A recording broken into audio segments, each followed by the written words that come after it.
திமுகவிற்கு சமூக நீதி பேச எந்த தகுதியும் இல்லை என தமிழிசை சவுந்தரராஜன் தெரிவித்துள்ளார். PK வந்தாருன்னு நான் கேள்விப்பட்டேன். ஸ்டாலின் டிஎம்கேவை நம்பல, PKவை தான் நம்புறாரு. ஆக டிஎம்கேவை ஏன் நம்பலன்னா சாதனைகளை சொல்லி ஓட்டு கேட்கறதுக்கு ஒன்றும் இல்லைங்க. வெறும் பேரு மட்டுமே வச்சுட்டு போறாங்க. அவங்க எந்த சாதனையும் திராவிட முன்னேற்ற கழக ஆட்சியில நடக்கல. அதனால 2026 அவர்கள் நேரடியாக சந்திக்கவே முடியாது.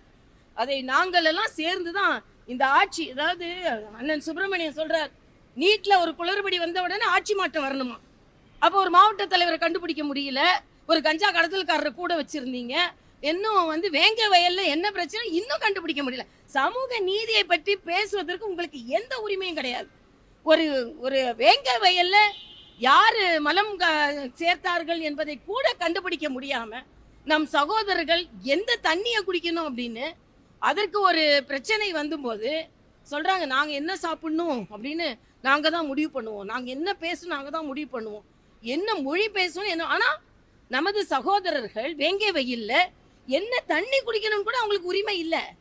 ஆனா அதை அவர்கள் அசுத்தம் செய்துவிட்டு இவர்கள் சுத்தமாக இருப்பதை போல பேசுகிறார்கள். இன்னைக்கு திராவிட முன்னேற்ற கழக ஆட்சி முற்றிலும் தோல்வி அடைந்த ஆட்சி. அதனால 2026 இவர்கள் எந்த விதத்திலும் சந்திக்க முடியாது, நேரடியாக சந்திக்க முடியாது. மக்கள் தகுந்த பாடத்தை புகட்டுவார்கள் என்பதை நான் தெரிவித்துக் கொள்கிறேன். செய்திகளை உள்ளது உள்ளபடி தெரிந்து கொள்ள ரெஃப்ளெக்ட் நியூஸை சப்ஸ்கிரைப் பண்ணுங்க.